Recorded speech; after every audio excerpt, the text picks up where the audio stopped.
Alright guys, this is my newest addition to my RC fleet. This is the HPI Sprint 2 Flux. This is the 1/10 scale touring car, I guess it would be. However, I am going to convert it into a drift car eventually, do a couple of mods and obviously tires and wheels to get it up to spec for a drift car. Just want to go through what all comes in the kit and kind of what I've done so far. I have not run it yet, but I will run it this afternoon. But so far, obviously you got the car right there.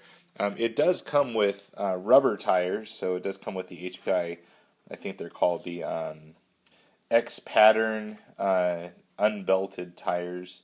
There is a 3mm offset on the front, and then the the rear has a 6mm offset, so it has a little bit more of a deep dish look to it. Body is fairly nice. It does have, these are all stickers right here, stickers all the way around to just probably clean up the paint when it was painted. The wing looks a little bit ginormous for the scale of vehicle.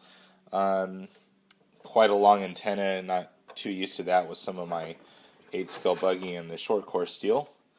And as far as the inside, pretty nice overall. You do get Dean's plugs out of the box. This is not the stock battery. This is a 2-cell SkyLipo. Just bought that yesterday. But overall, nice appearance. Very nice little orange anodized aluminum stuff everywhere. You got the shock caps, the little hinge pin holders there. Also, the entire motor mount swing arm assembly deal. Very new to belt drive, so we'll see how that does for me. Other than that, the overall chassis is pretty nice. It is all plastic, no aluminum there or carbon fiber.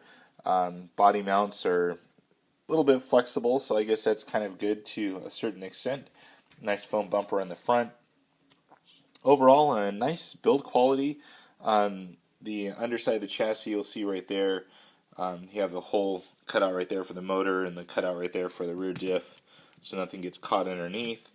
As far as the battery tray, of course it does come with a nickel metal hydride battery. This is the Plasma 3300 8.4. It's a 7-cell nickel metal hydride. I did plug it in, I charged it, and it's really slow. So opted for a 2-cell LiPo.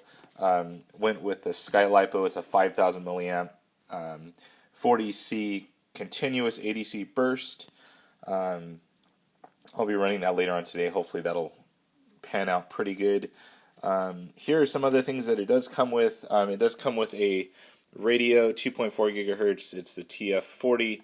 Lots of little buttons in there that you have to kind of get in there with a screwdriver to adjust. Throttle, dual rate, steering. You got a little bind button right there. It does have a third channel on off, and then in here it's kind of weird. It has a France mode. I guess if you're in France, you can set it to something. So anyways, that's the remote. Pretty, offset little steering wheel there. Anyways, it does come with some parts trees here. Not sure exactly what those are. Tool bag. And then it does give you some, it looks like hub carriers, possibly a shock tower, and some C-hubs for the front. So not too bad. It does come with a HPI Racing DVD. Comes with, of course, a wall charger here, which will remain in the white box. Owner's manual, and I don't have the box out. It's already pretty much discarded. So anyways, that is it. I did pick up already some drift tires. These are the same exact wheel as the wheel that it comes with. I just wanted to stay with the offset, and that's the only thing my shop had at the time that matched the 3 in the front, the 6 in the rear. So I went with the same deal, but I went with the Bridgestone Potenza styled T-drift wheels, or tires, I'm sorry. So anyways, those are going to be going on later on, and pretty cool. HPI marks on the center where it mounts there. It marks, hopefully my camera will focus, 6mm right there, so that's kind of cool. was kind of trying to figure out how they mark them, and that's how they do it. So anyways, as far as issues I've had so far out of the box, the radio was not bound to the car, and therefore I could not program the Castle ESC. It calls for, full throttle, back to full reverse, and then back to neutral. So since the radio wasn't bound, it would not program the ESC. Lots of issues. Finally figured it all out. The other thing is there's no on-off switch on the ESC. You plug it in and it's on. First time I've ever had a car that didn't have an on-off switch. But anyways, got it all up and running. I kind of didn't have a choice. I bought it on Friday evening and messed with it all day Saturday to try and get it up and running. So anyways, that is the car. I'm going to go run it and see how it does. And I'll be doing some more mod videos and hopefully some running videos as well. Over and out.